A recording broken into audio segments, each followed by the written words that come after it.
kumusta kayo? Ngayong araw nga ay gagamitin natin ang X-Recorder. So, paano ba nakakapag-screen record, nakita ang mukha?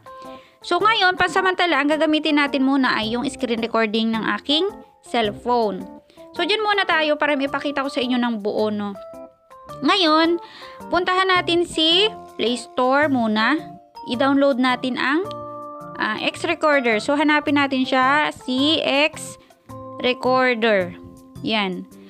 Puntahan natin at yung pangalawa, syempre yung pipindutin natin, yung screen recorder, X-Recorder. Yan, install natin yan. Na-install ko na talaga to, pero dahil nga sabi ko, pwede pala tong gawan ng tutorial, no? So, ayan nga, dahil nga ako talagang hinanap ko din siya kung nasaan yung camera niya, bes. Hindi ko talaga siya makita. So, na-install na natin, andyan na yung app, puntahan natin siya. Syempre, antayin lang natin siyang ma-setup. So, i-setup muna natin. Okay. So, pagkatapos nun ay, nandyan na tayo sa may home niya, no? So, try nating mag-record ngayon. Yan, i-allow lang muna natin. Yan, allow natin. At pagkatapos ay, syempre, start natin. Yan, i-start muna natin, no? At syempre, yan, nagre-record na siya, pero wala yung mukha mo dyan. So, ganyan din ako noong una. Sabi ko, nasaan ba? Ayun, sa setting. Puntahan natin sa setting. Itong nasa baba. Yan, puntahan natin yan. Pindutin natin. At pagkapindot natin, syempre, yan, pagkapindot natin, scroll down natin, hanapin natin yung may camera. Yan, scroll down natin yan. Yan, yung may camera na yan, di ba tatlo yan? Camera, tapos ano yung isa?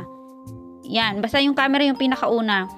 At pagkatapos, syempre, yan, tinuturuan ka naman niya kung paano eh. So, kailangan mo lang daw i-allow yung X-Recorder sa setting. So, ngayon, pagkapindot natin nun, yan, dadalhin ka niya dyan, puntahan mo yun siya sa baba. Andyan lang siya sa baba. Yan, kung nakikita mo X-Recorder, yan. I-allow lang natin yan. Ipindutin natin yung always.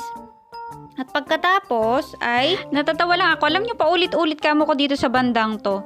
Kailangan mo lang palang i-allow yung X-Recorder dyan sa baba. Yan, ganyan. Tapos pag na-allow mo na, bumalik ka sa setting.